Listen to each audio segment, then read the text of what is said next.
আমাদের film industry মানে দেবদা, জিৎদা, তারপরে বুম্বাদা থেকে শুরু করে যত বড় বড় আর্টিস্ট আছে সব নিয়ে আমাদের ফিল্ম ইন্ডাস্ট্রিটা চলে কিসের টাকায় জানো? সিরিয়ালের টাকা।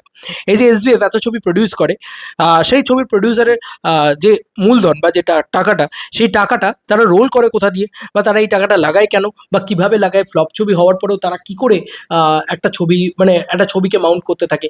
ইভেন বড় বড় মানে সুরিন্দা ফিল্মস থেকে শুরু করে সবাই সবাই যে বিজনেসটাকে রান করে যাচ্ছে, প্রত্যেকের যে একটা হ্যাপি লাইফ চলছে, সেটা কিসের জন্য চলছে? সিরিয়ালের জন্য। যে কোনো প্রডিউসার্স আমাদের এখানে যারা রয়েছে, যারা সিনেমাতেও ফ্লপ করে, তারা সিনেমার প্যাশনটাকে ফলো করতে পারে শুধুমাত্র সিরিয়াল ভালো রান করছে বলে। এবার পরিস্থিতি হচ্ছে আমাদের ইন্ডাস্ট্রি এমন একটা পজিশনে এসে দাঁড়িয়েছে যে আমাদের সিরিয়ালেরও কিন্তু পিন্ডি চটকাতে চলেছে, বা চটকে গেছে, মানে চটকাতে চলেছে না, আমাদের সিরিয়ালে কিন্তু পিন্ডি চটকে গেছে। মানে আর কিন্তু কোনোভাবে সিরিয়ালও চলছে না সেভাবে। ইয়েস, তোমাদেরকে একটা খবর দিই, একটা জিনিস তোমাদেরকে বলি। ভাস্বতী দি এইটা পোস্ট করেছে, এবং এটা তোমরা পোস্ট দেখলে তোমরা অদ্ভুত হয়ে যাবে, মানে অবাক হয়ে যাবে তোমরা। জাস্ট এইরকম বিষয়টা তোমরা দেখতে পাচ্ছ। আমি তোমাদেরকে দেখিয়ে দিই এই পুরো বিষয়টা।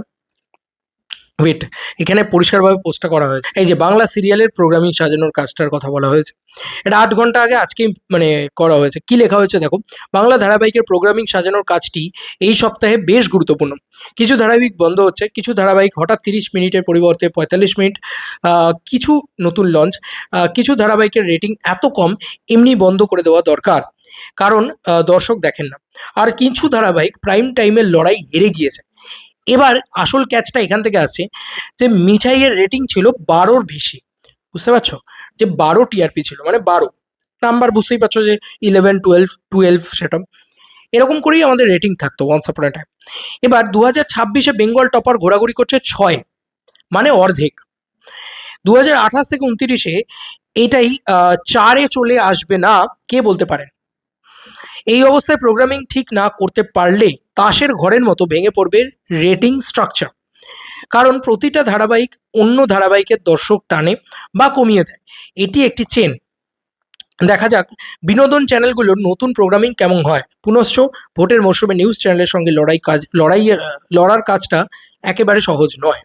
তার মানে আমাদেরকে সেই ডোপামিন রিলিজ বা সেই রকম এন্টারটেনমেন্ট কোনো সিরিয়াল প্রোভাইড করতে পারছে না, কোনো টেলিভিশন চ্যানেল প্রোভাইড করতে পারছে না, যে কারণে এরকম ঘটনা ঘটছে। 6 টিআরপি নেমে আসছে। এবার গল্পটা হচ্ছে, যখন টিআরপিরই তো খেলা সব কিছু। এবার যখন 12 টিআরপি ছিল, তখন যারা তোমাকে যে অ্যাড রান করা হতো, বা যে অ্যাড এজেন্সিরা রান করতো, বা অ্যাড এজেন্সিরা তোমাকে সেই লেভেলে টাকা দিত। ধরো কোনো অ্যাড এজেন্সি বলছে যে আমি গোটা মাসের জন্য আমি 1 কোটি টাকা দেবো তোমাকে। তো আমাকে মানে ওই অ্যাড স্লটগুলো দাও আমাকে ভাই, প্রতিটা অ্যাড স্লটে মানে তুমি প্রতিদিন আমাকে 3টে করে দেবে, 3টে করে শোয়ার দেবে। আর তোমার 12 করে টিআরপি আছে, তো আমি এত মানুষের কাছে একসাথে পৌঁছে যেতে পারবো, আমি সারা মাসে এই 1 কোটি টাকা তোমাকে দিলাম। এরকম একটা ঘটনা ঘটে। এরকম একটা ডেলি সোপ। আমি নাম্বারটা জাস্ট আমি প্রতিটা নাম্বারই তোমাদেরকে বলছি একটা অ্যাজাম্পশনের ভিত্তিতে, আমি কোনো এক্সাক্ট ফিগার বলছি না। কিন্তু এবার এই টাকাটা যখন তারা পেলো, এই টাকার ভিতরে ধরো সিরিয়াল শ্যুট হলো 12 লাখ টাকায়, বা সিরিয়ালের পুরো বিষয়টা তৈরি করে ফেললো, গোটা মাসে 15 লাখ টাকা থেকে 20 লাখ টাকার ভিতরে শেষ করে ফেললো গোটা বিষয়টা। আর বাদ বাকি যে টাকাটা পুরোটাই প্রডিউসার পকেটে ঢোকান। ঠিক আছে? টিভি চ্যানেল তার ভিতরে পকেটে ঢোকানোর ব্যাপার থাকে, প্রডিউসার পকেটে। এবার এই টাকাটা কি প্রডিউসার পকেটে ঢোকাচ্ছে? ধরো মোটামুটি প্রডিউসার 60 লক্ষ থেকে 70 লক্ষ টাকা প্রতি মাসে একটা সিরিয়াল থেকে লাভ করে নিয়ে গেল। তো লাভ করে নিয়ে গিয়ে কি সে পকেটে ঢোকাচ্ছে? না, সে আবার সিনেমাতে খাটাচ্ছে। সিনেমা ফ্লপ হচ্ছে, কিন্তু সিনেমা তো কেউ বাংলা ছবি তো সেভাবে কেউ দেখে না।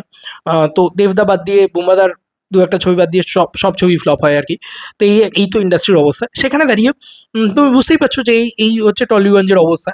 এবার তুমি আমাকে বলো যে কি হবে যদি মানে এরকম ধরনের জিনিসপত্র হয়, মানে এই সিরিয়াল বিষয়টাকে যদি কন্টিনিউ করতে হয়, বা সিরিয়াল জিনিসটা যদি কন্টিনিউ হয়ে থাকে, যদি এরকম পরিস্থিতি আরও কন্টিনিউ হয় যে সিরিয়ালও চলছে না, সিনেমাও আরও কিন্তু ডিটোরেট করতে শুরু করবে, নামতে শুরু করবে, ধসে যেতে শুরু করবে, বন্ধ হয়ে যাবে ইন্ডাস্ট্রি। এটাই হচ্ছে বিষয়।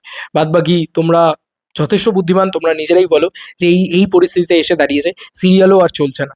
আর সিরিয়াল না চললে ওই 60 লক্ষ টাকা যেটা দেখতে পাচ্ছিলে, ওটা 6 লাখ টাকায় নেমে আসবে। বাংলা ইন্ডাস্ট্রির ছবির বাজেট 3 লাখ টাকা হয়ে যাবে। ঠিক আছে? এবার বাংলা ইন্ডাস্ট্রির সিনেমা ইন্ডাস্ট্রি তো কোপ পড়তে চলেছে, অবস্থা আরও খারাপ হতে চলেছে। বাই বাই বন্ধুরা।